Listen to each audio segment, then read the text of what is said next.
साहेब तुम्हाला का रागेल नाही तर रागू नका.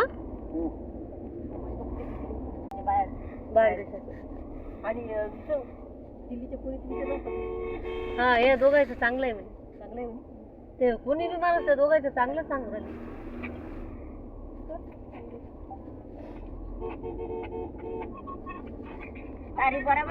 नाशिक ते मुंबई वराड चालले भाई आता